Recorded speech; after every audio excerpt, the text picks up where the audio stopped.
Welcome to the Fatigue Files, a podcast that explores fatigue conditions from as many angles as possible while pushing the boundaries of thinking about fatigue as a signal to the 21st century and beyond. Cutting-edge thinking, practical strategies, thought-provoking explorations. They're going to all be here, and I'm your host, Anna Greer, welcoming you to this edition of the Fatigue Files.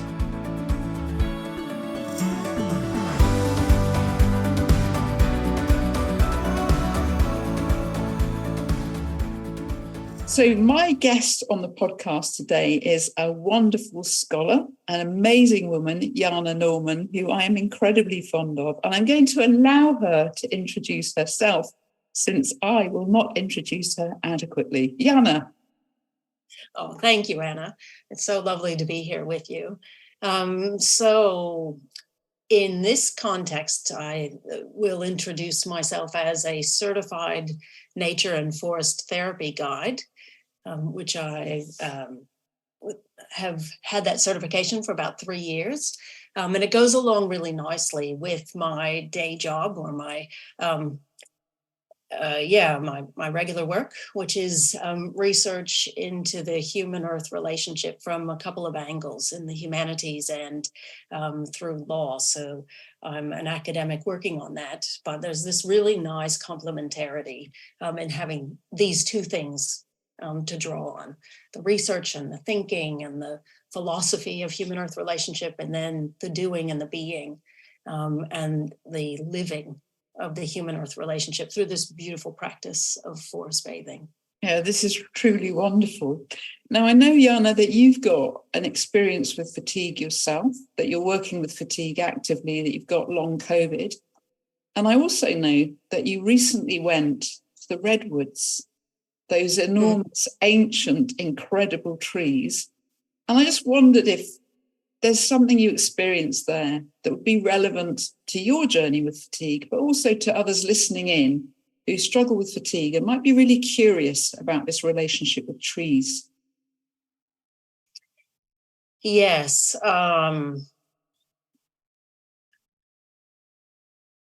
Anything of natural beauty will bring, for me, and I think for lots and lots of people, for humans as a species, perhaps, a sense of joy and wonder and calm in the presence of that.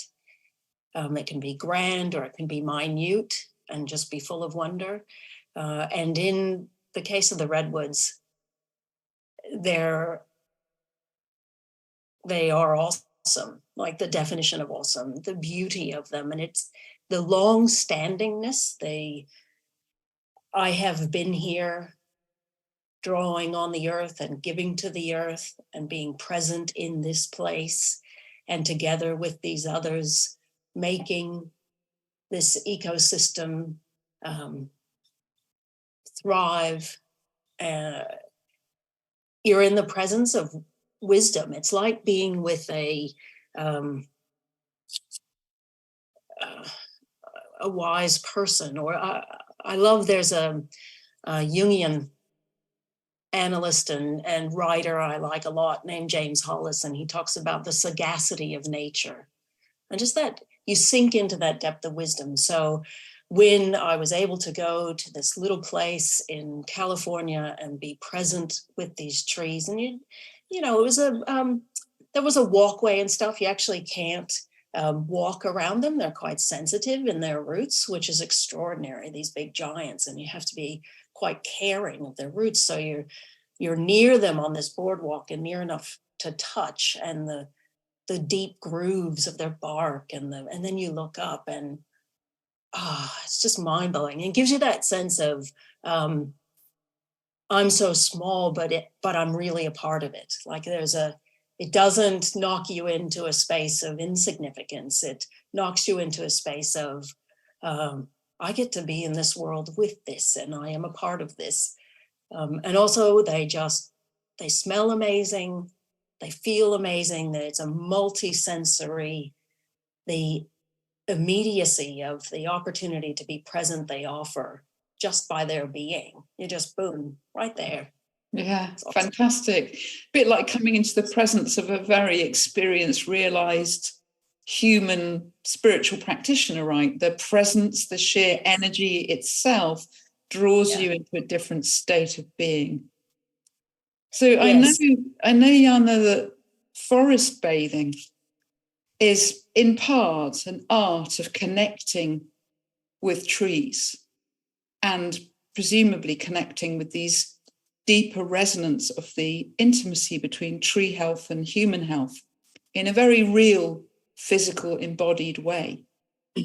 So can you tell us a bit about the practice and the theory of forest bathing and what we could expect in just general terms about what it does for human health and well-being? Yeah, definitely. There's lots of exciting things to share. I hardly know where to start. I'll start where it started as a practice, which was in Japan in the early to mid 80s. They were having just, this was sort of Japan was the leader in technology around that time. It was a real boom, it was all things Japanese, electronics and technical things. So the workforce, they were seeing just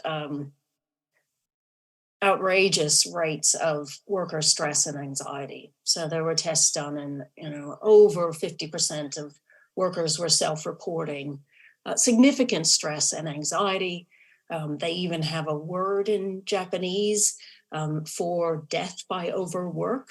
It was a serious situation, serious enough to come to the attention of the government. And so they contracted someone in the Forest Agency of Japan to study. It's always been known that people find calm and peace and are rejuvenated in natural environments. And Japan has something like 68% is forest or something. They have an extraordinary conservation situation there for such an urbanized country. So those things have been known, and it's common sense, and it's probably in each of our experience that getting out in nature is refreshing. But they wanted to look at it more scientifically, and so that's what they did, and they developed an actual practice that would invite people to really connect with, as you were saying, but also receive the benefits of forests. Being in nature and nature connection and forest bathing. And the particular thing around the forest is trees have chemicals they emit that are their immune system. So they're insecticides and fungicides and bactericides for the trees themselves. And our part of the studies that began to emerge, this was more in the 2000s. There's a particular researcher named Chin Lee, and he's done a lot of work looking at what is the relationship between what trees emit and our own immune systems. There is some indication that these phytoncides, is what they're called, they actually increase the activity of what are known as, is a terrible name, but we have these cells in our immune system called natural killer cells. So the NK cells, it increases their number and it increases their activity. It also decreases, and this is part of just the relaxing nature of nature itself, that reduces cortisol levels. So we'll have stress reductions, which have the follow-on health and well-being benefits. So once it began to be studied, and some of these findings have come in, there's still not a lot, but it's enough to begin a process. Actually, Jin Lee is developing a forest medicine practice or field in Japan. So he's working in that direction. So I went straight for the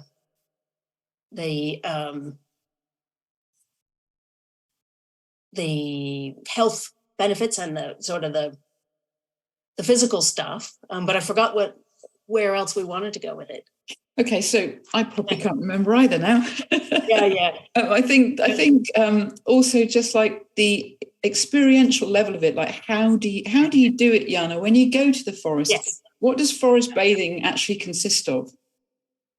Okay, yeah. Well, and there are lots of different practices and different modes. I mean, in its simplest form, it is going into the forest and slowing down and taking deep breaths and paying attention and opening your senses to the place. So it's something that doesn't need a formal practice. What forest bathing, or Shinrin-yoku as it's known in Japan, and what the particular style that I'm trained in, seeks to deepen that through some mindfulness practices. And the particular training that I have is quite intentional in the way that it invites people in the practice to slow down. And there are, so it's based on a series of invitations. And the first invitation is called Pleasures of Presence.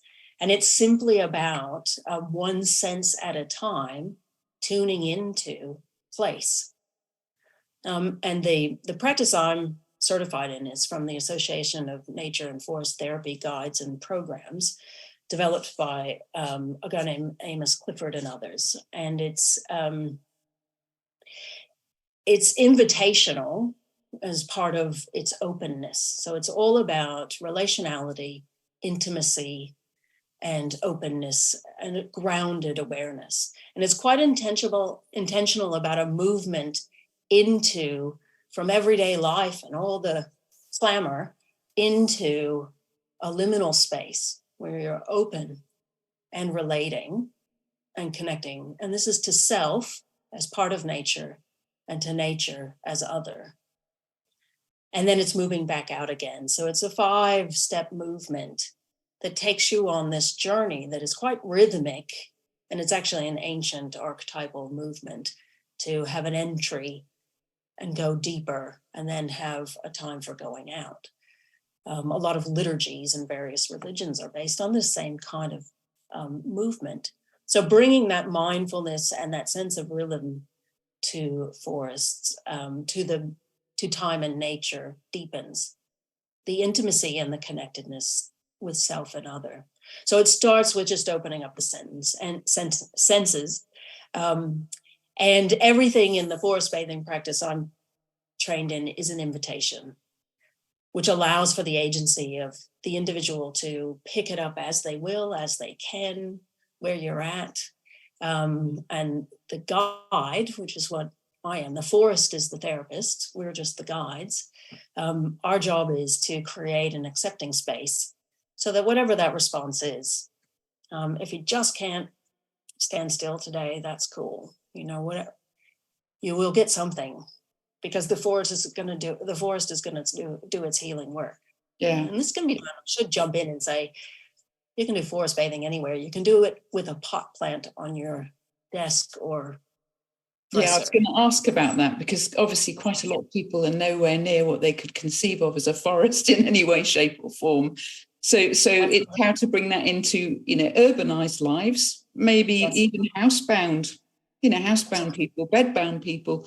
I know that Terry Marks Tarlow, in her interview in the Neurocalm Fatigue Summit, said that there'd been some research around hospital recovery rates, and in rooms where people even just had a picture of trees, there was a recovery response that was significant enough to measure. So in terms of practical things in the home, pictures of trees, pictures of forest, pot plants. If you can be near a window, if you're able to sit in a comfortable chair or a daybed on a patio or veranda or balcony, it really is anything. If you can have something on your smartphone that's a picture of a lovely place, something that you respond to, a natural setting that you respond to. I saw a study about office workers who had a rose on their desk that they were able to look at during the day, had diminished stress responses. So they would respond to a basic stress inventory and have lower levels than workers that didn't have a rose just sitting on their desk. So it really can be so minimal.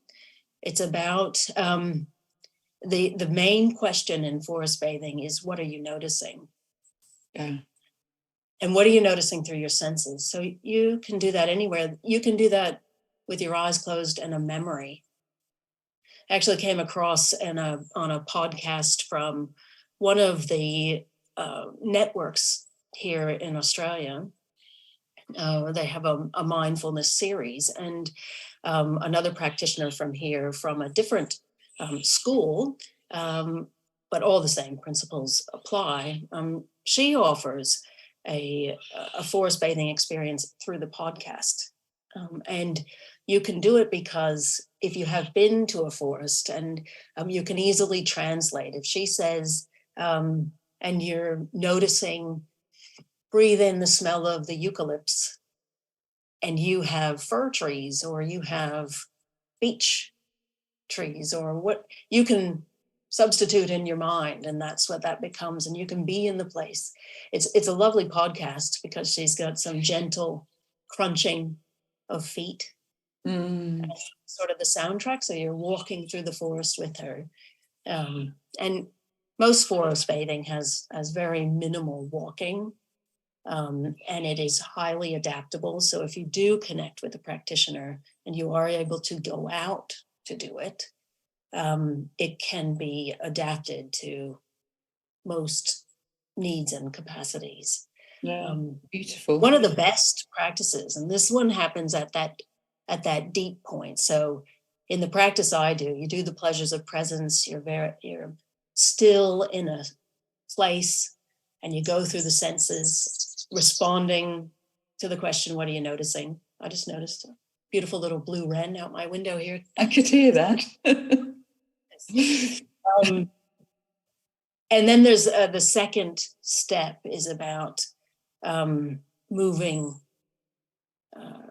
deeper into so you get your body involved. So the pleasures of presence is a still invitation. And then the next one is called What's in Motion. And you can move with this. You don't have to. You wouldn't have to do anything but sit and work with each of these. Because it's about noticing what's in motion.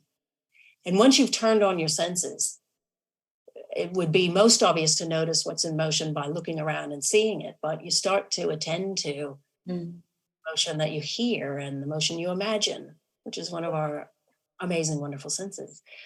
The motion that you smell, the motion that you feel. So you spend some time doing that. And then the third one is usually, as I said, that deepening time. So there's one called the sit spot. Great for all capacities. It literally is sitting still and noticing.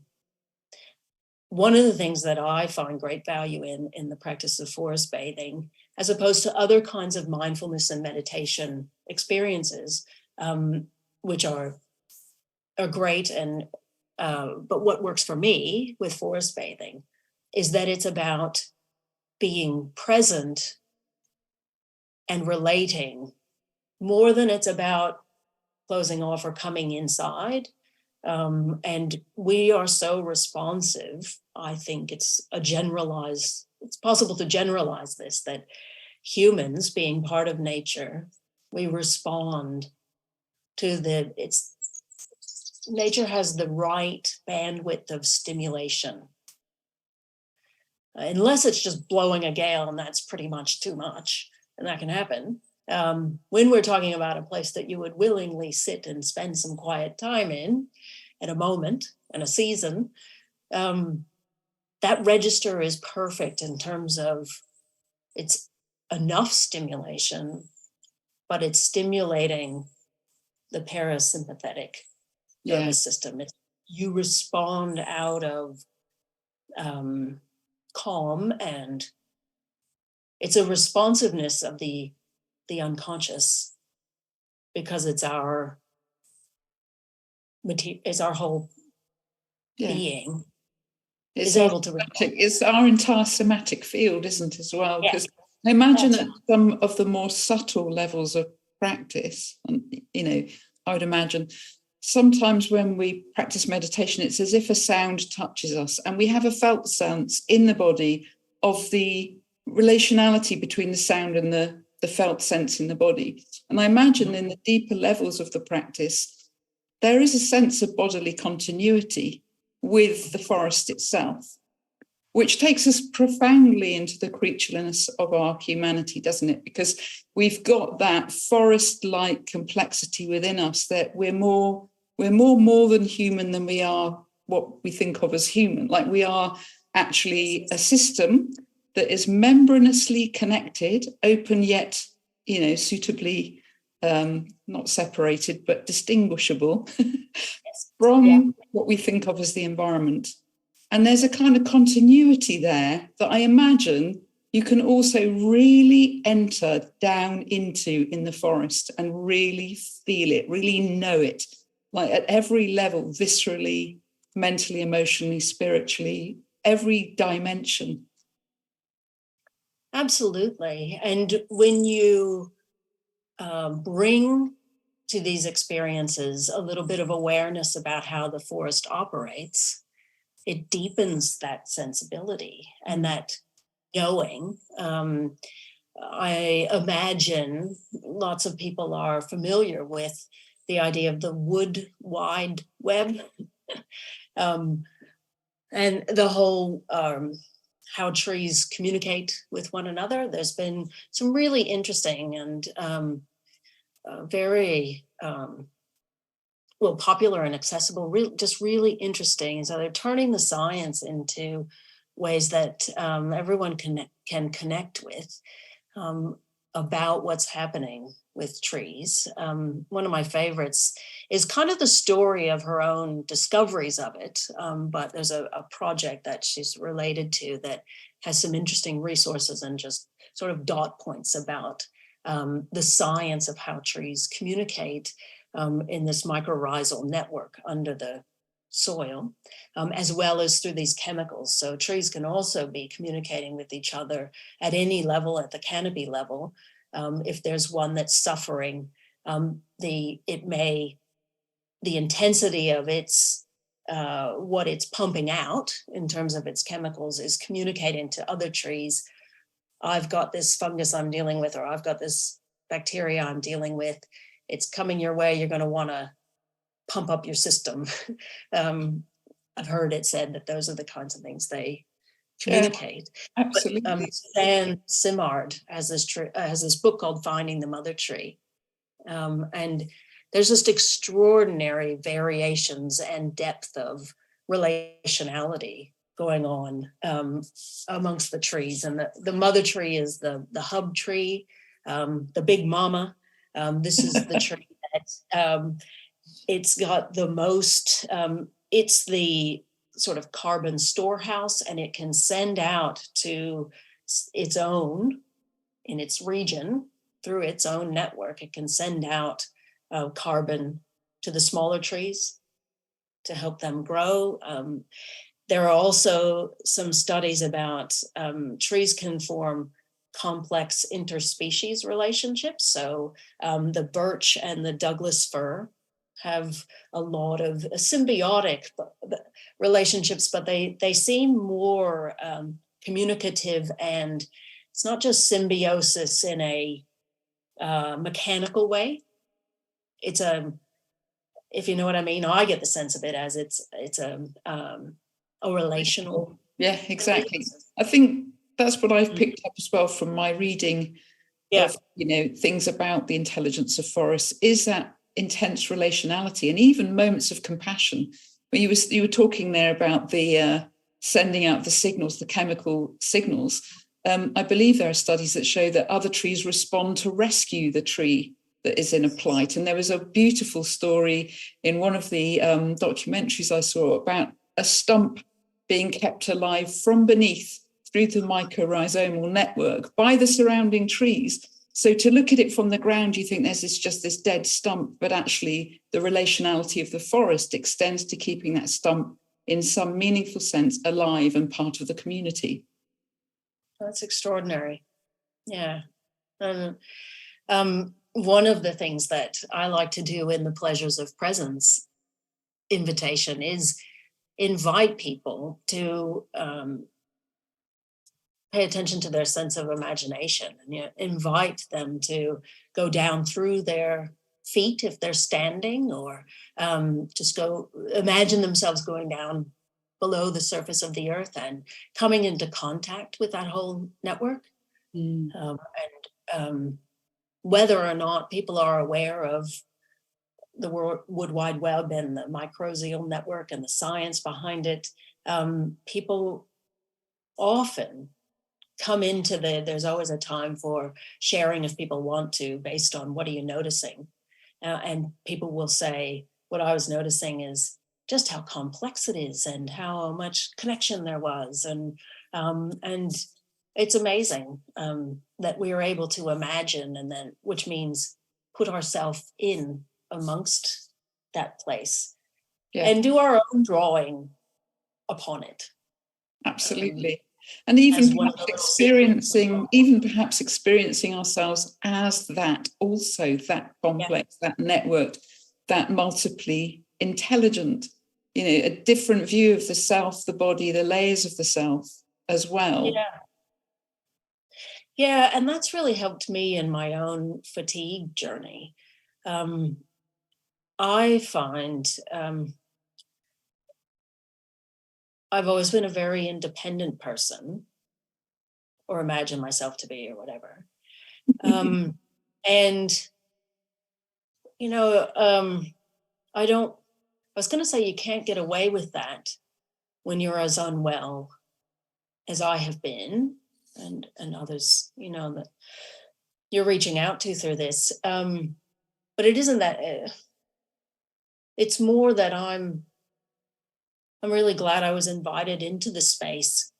And it's the tree network that's helped me enter the space of being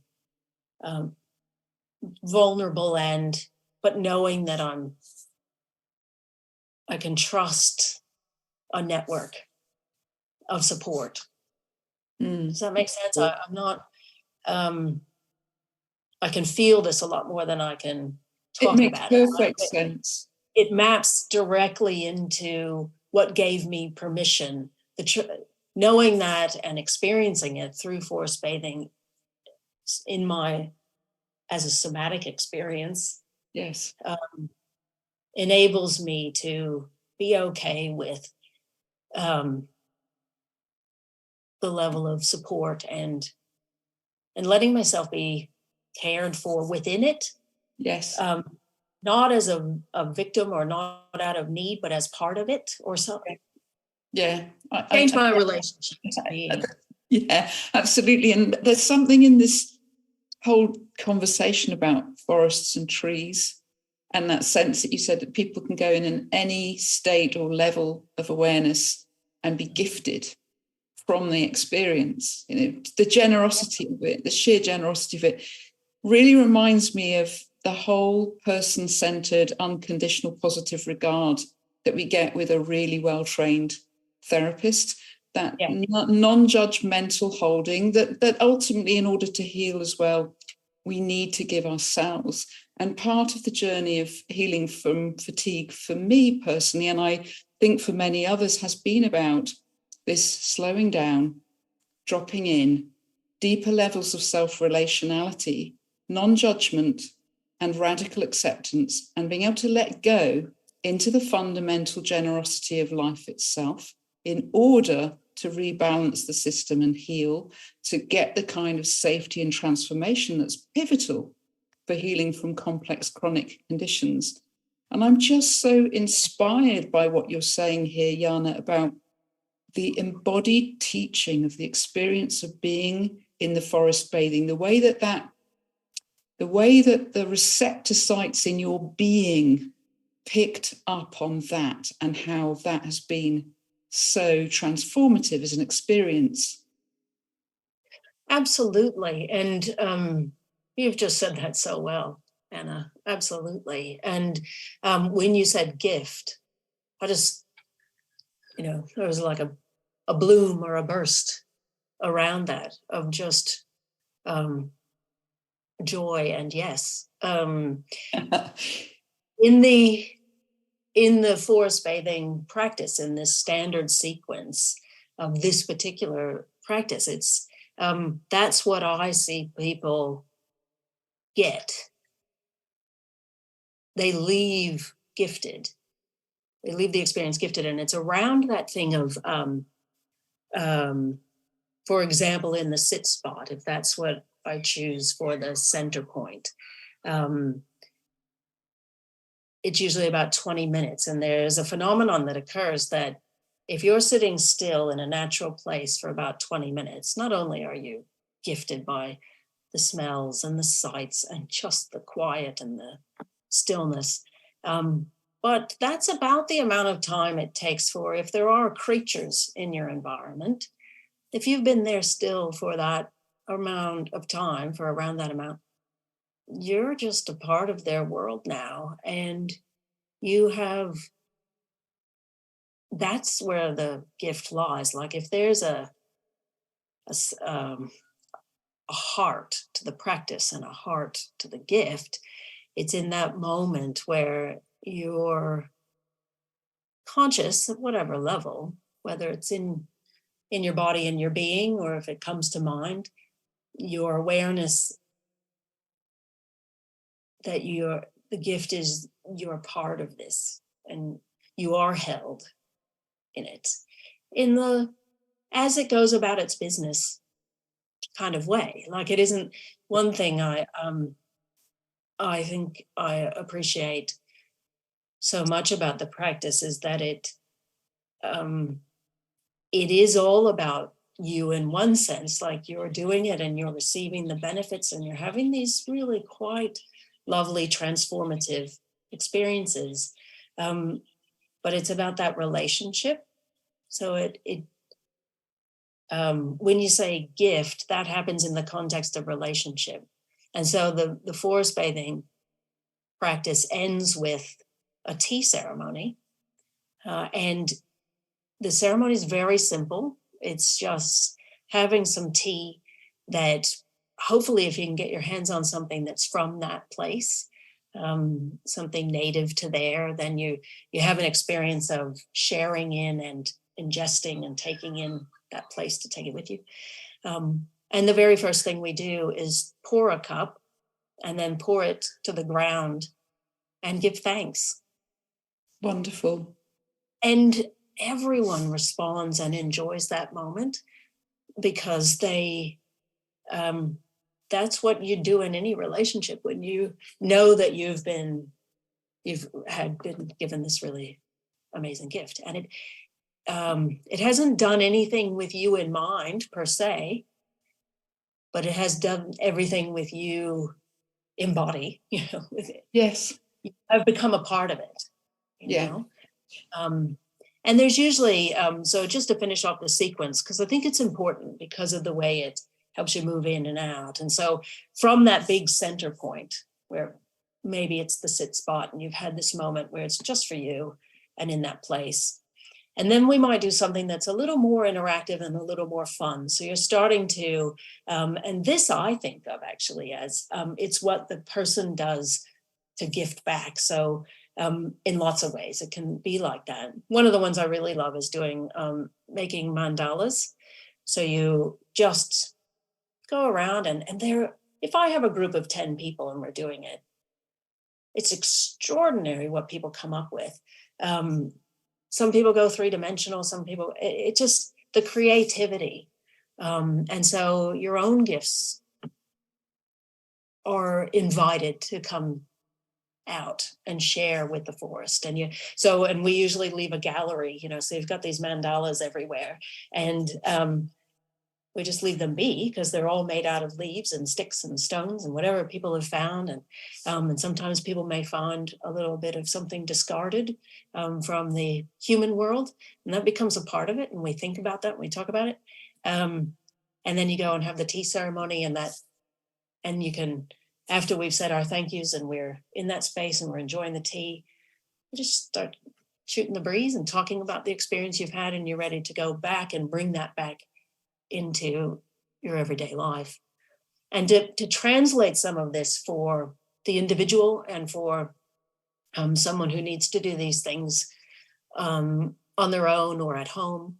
If you just think about entering in, go through your different senses where you are and what are you noticing?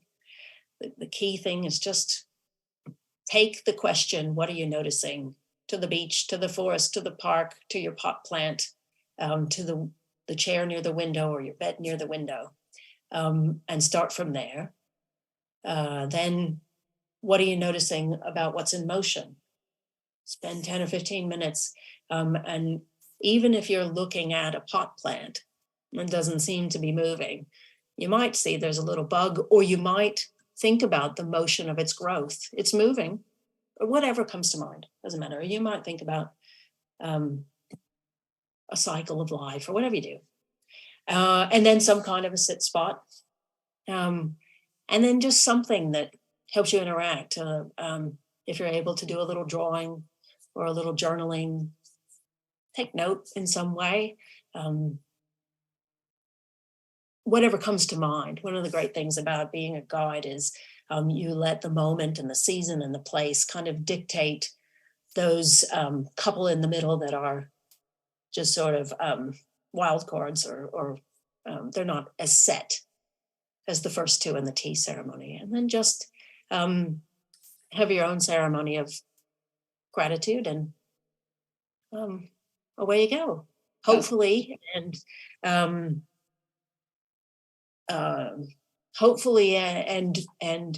I would anticipate that these things would be true. When I say away you go, you will undoubtedly be calm and grounded, and have a sense of fullness experience.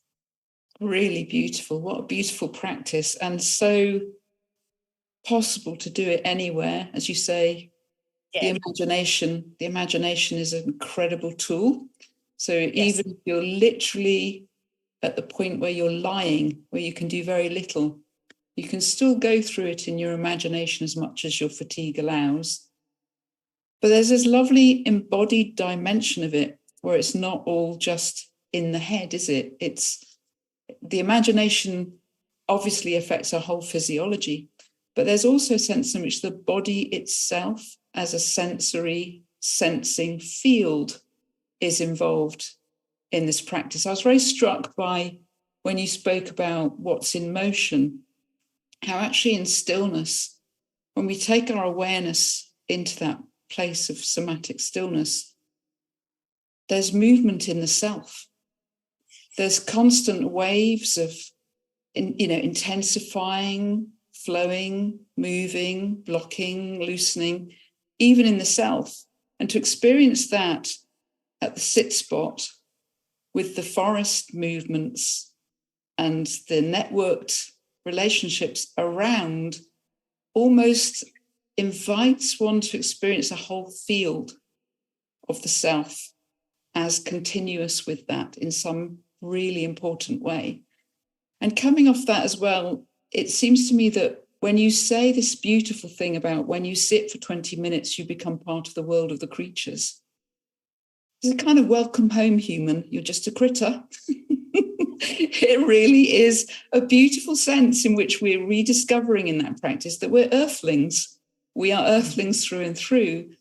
And the sense as well, the poetic and almost literal biological sense in which we're also treelings, that we have these forests of being in the self as well, and that, we co-evolved with these networked intelligences. The very life of the planet relies on these forest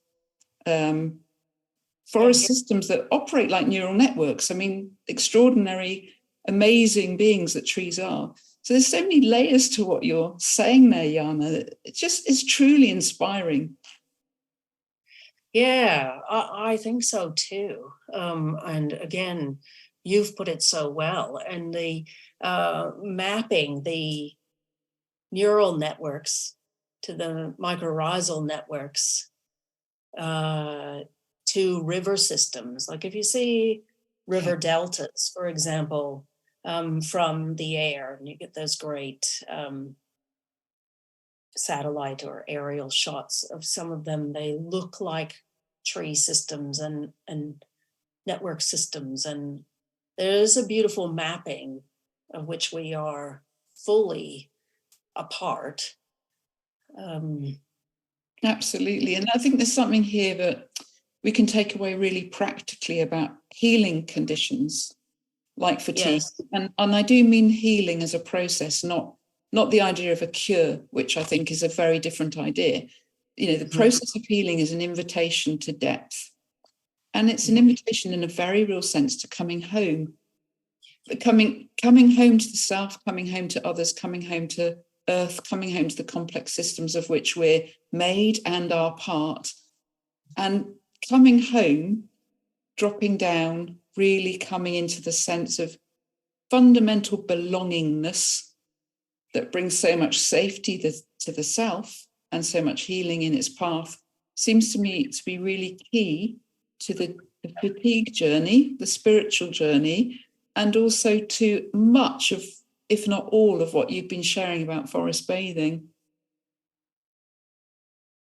Yeah, absolutely. And going back to something you said earlier about it's the embodied experience of that truth of being at home that is that's what comes through for me in the practice of forest bathing, because you're actively paying attention through your being, which is your senses, but also your attention.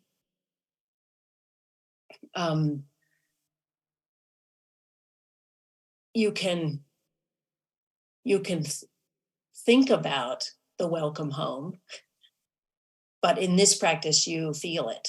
Exactly. It's from the inside out, even though you're relating to an external natural world. It becomes a reciprocal. And there's something on the website for the Association for Nature and Forest Therapy Guides and Programs. The way they describe forest bathing, I think, really sums it up, and it keys in on what you were just talking about. Forest therapy, also known as forest bathing, is a relational practice that brings people into deeper intimacy with natural places. And one of those natural places is our natural self. It's a practice that holds the possibility of meeting again the kernel of who we are and what we are born to be and how we are intended to be of service in the world. It is a practice of developing a deepening relationship of reciprocity. Wow, that is wonderful. I think that's a fantastic note to end on. I just want to thank you, Jana, from the bottom of my heart for a wonderful conversation, for your generous sharing of your experience, insight and knowledge. And I'm sure that people will feel really inspired by the amazing possibilities that forest bathing and everything that you said about bringing it into our lives represents. So thank you. Thank you, Anna, and thank you for helping me to think through and articulate the great pleasures and great gift of forest bathing. And I found a t-shirt that I wear when I do the forest bathing guiding, and it's "May the forest be with you."